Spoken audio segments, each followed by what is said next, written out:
Halo guys, balik lagi nih. Nggak tahu ya ini bakal jadi episode berapa. Hai, I'm Prince and welcome back to Prince Channel. Anjay. Hai, Prince ini dah. Ya, balik lagi. Halo guys, ya kita balik lagi di video ini. Ini kayaknya jadi video kedua setelah aku ngupload video pertama aku, yaitu vlog. Dan ini bakal jadi series baru. Kemarin itu kan Prince Vlog, dan rencananya ini bakal jadi Prince Sharing. Jadi kita banyak sharing di sini. FYI, sebelumnya aku udah menjadi mahasiswa rantauan selama 6 bulan di Jakarta Selatan, dan aku berasal dari Banjarmasin, Kalimantan Selatan. Dan karena masih 6 bulan, ini masih fresh-freshnya dan aku masih bisa nyeritain sesuai pembahasan kita kali ini, yaitu culture shock. Nah, jadi aku bakal ngebahas culture shock apa aja yang aku dapatin selama di Jakarta. Awal-awal aku ke Jakarta. Disclaimer sebelumnya, ini opini pribadi dan pengalamanku pribadi. Kalian boleh banget sharing gimana pengalaman culture shock kalian, dan mungkin aja ini nih bakal relate, bisa juga nggak relate. Jadi aku cuman pengen sharing doang. Oke, langsung aja kita langsung masuk ke pembahasan pertama.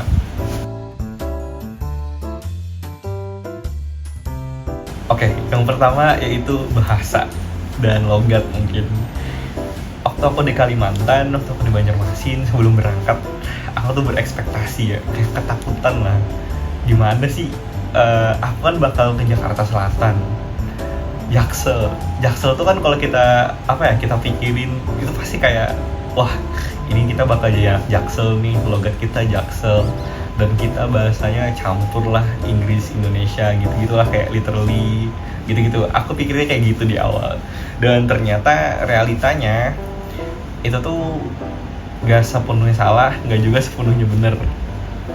Jadi karena ini base-nya tuh dari pengalaman pribadi, aku masuk kuliah, ternyata teman-teman kuliah itu juga banyak dari daerah. Jadi waktu awal kumpul itu aku bukan langsung bersosialisasi dengan anak Jakselnya, tapi anak-anak rantauan juga. Jadi bahasa Indonesia kita ya bahasa Indonesia sehari-hari gitu, nggak yang terlalu ekstrim banget lah, yang kayak literally quarter life crisis yang gitu-gitu belum sih selama ini. Tapi kita nggak tahu ke depannya apakah aku bakal bergaul dengan orang Jaksel dan aku bakal mencoba belajar budaya, cara ngobrol mereka atau nggak tahu.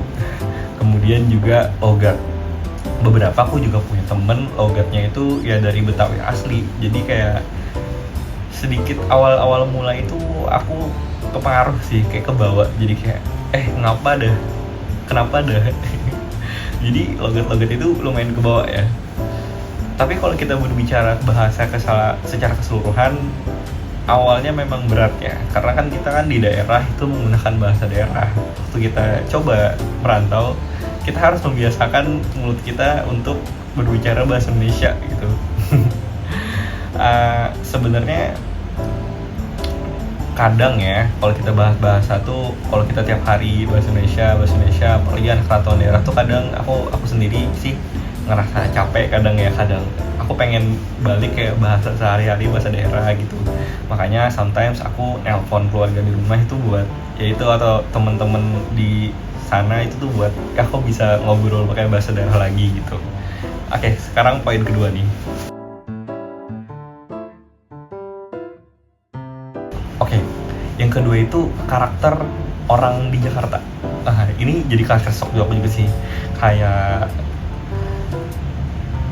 aku kan ya, kita lah biasanya kan kayak suka nyapa orang gitu kan, kayak senyum atau apa. Dan ternyata waktu awal-awal aku ngekos itu tuh, ini sebenarnya relatif ya, memang ada beberapa dan tergantung orangnya juga, tapi kebanyakan mostly itu tuh lebih cuek dan individualis. Ini menurut aku ya. Jadi kayak kita kadang memulai senyum, itu orang tuh belum tentu senyum. Tapi ada juga yang kita senyum dan mereka itu balik senyum, tapi mostly ya kebanyakan yang aku temuin itu tuh nggak nyapa balik gitu. Jadi itu rasa aku ngerasa so asik sendiri ya. Itu pernah loh, itu sebagai culture shock aku, karena karakter mereka yang individualis itu tuh kayak ada baiknya. Maksudnya gini, kadang kan kita, kalau aku sendiri ya di daerah itu tuh, kalau misalnya kita mencoba berpakaian, mencoba style baru, itu tuh rada takut gitu, rada apa ya, jadi pusat perhatian. Kadang memang kayak kita misalnya berpakaian aneh, misalnya kayak terlalu ekstrim, itu bakal diliatin orang gitu. Dan ternyata kalau di Jakarta sini, menurutku ya, itu tuh kalau kita berpakaian apa aja tuh bener-bener, karena karakter mereka individualis dan gak terlalu peduli dengan orang, kita jadi lebih bebas berekspresi. Nah itu opini aku sih, menurutku kayak karakter orang-orang di sini kayak gimana. Kita masuk poin ketiga deh.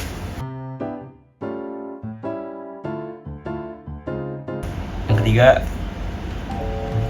karakter daerahnya, Jakarta itu sendiri. Jadi menurutku Jakarta dan tempat asalku di Kalimantan itu kayak berbeda karakter gitu.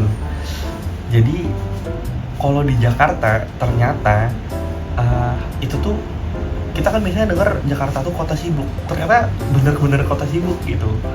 Sibuknya itu kayak apa ya?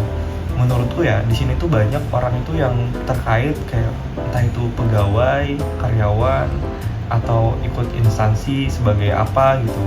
Itu tuh yang mempunyai jadwal. Jadi misalnya nih, mereka bukan orang yang bebas. Maksudnya itu kayak misalnya di daerahku itu tuh kebanyakannya pedagang tuh kan nggak terpatok waktu ya, mereka bisa buka sesuai kehendak lah, bisa jam 8, jam 9, jam 10. Jadi kayak nggak terburu-buru kayak dari lalu lintas, tensi itu kayak keadaan waktu pagi gitu. Jadi di Jakarta tuh karena mereka itu kayak punya waktu masuk misalnya jam 8 atau jam 9, itu tuh jadi kayak semua orang tuh terburu-buru gitu, kayak semua orang tuh sibuk gitu. Itu sih yang aku tuh culture shock banget, kayak ekstrim banget. Oh ternyata culture orang di sini tuh super sibuk gitu, kayak semua orang tuh terpaut dengan waktu, kayak ditekan oleh waktu. Jadi aku tuh jadi ngerti kenapa orang Jakarta tuh kayak sering klakson, sering buru-buru, sering nyalip-nyalip. Itu tuh ternyata memang kayak tensinya, kayak ada yang dikejar waktu, sebentar lagi masuk, ini itu, dan orangnya banyak, dan itu tuh jadi macet. Dan ya kita bayangin aja kayak macet tuh kan kayak banyak orang, suara klakson, terus kayak knalpot panas, itu tuh jadi kayak nambah tensi, kepanikan lah gitu. Beda kan waktu aku dulu, itu tuh kayak di sana tuh ya klakson yang nggak terlalu banyak banget gitu, lalu lintasnya juga santai-santai aja. Itu sih culture shock. Jadi ini berdasarkan pengalamannya. Kita lanjut ke poin keempat.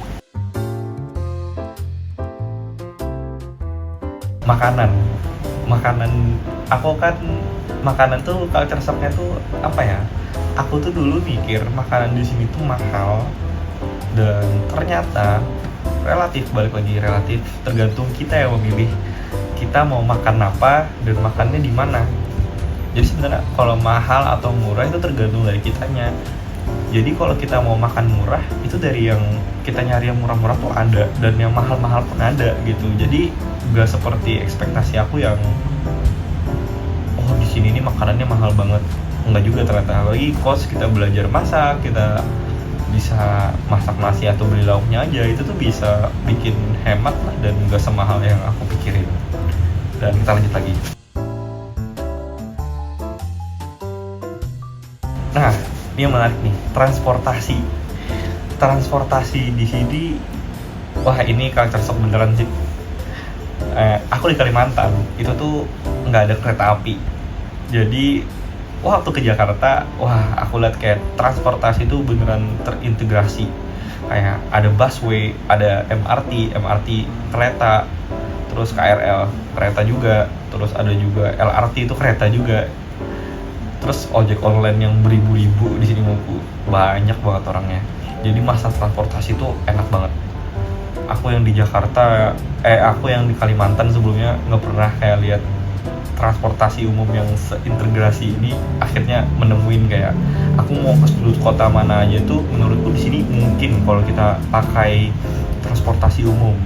Kita cuman buka map transportasi umum, kita tinggal sesuaiin misalnya kita mau ke Kota Tua misalnya, yaudah aku dari sini misalnya naik busway dulu ke halte terdekat misalnya CSW, terus dari CSW turun aku naik MRT ke Bundaran HI, terus Bundaran HI aku turun naik busway sampai ke Kota Tua. Jadi mungkin banget ke tiap-tiap daerah, sudut-sudut daerah di Jakarta ini menggunakan transportasi umum tadi. Dan ya kita tinggal pahamin aja, kita harus pindah-pindah transportasi umum. Ya walaupun pindah-pindah, ujung-ujungnya kita tetap bisa sampai ke tujuan gitu dengan transportasi umum yang tergolong lebih murah dibanding kita bayar langsung gitu buat transportasinya. Dan apa ya, di sini kan karena kita rantauan ya, dan orang mungkin banyak juga rantauan di sini, jadi kayak kita tuh kayak misalnya kita naik kereta, kita tuh nggak malu gitu buat nanya. Dan menurutku yang penjaga-penjaga di sini juga informatif gitu, kayak ngasih tahu kita kayak gimana, jadi enak lah. Dan menurutku selama kita ada internet dan ada HP, nggak bakal takut deh kesesat di Jakarta ini. Dan mungkin ini yang terakhir, biaya hidup. Nah, jadi biaya hidup di sini aku gambarin secara singkat aja. Mungkin kalau biaya hidup aku mau bikin video lagi deh satu khusus biaya hidup doang. Tapi menurutku biaya hidup di sini tuh relatif. Jadi dari paling murah sampai paling mahal itu bisa.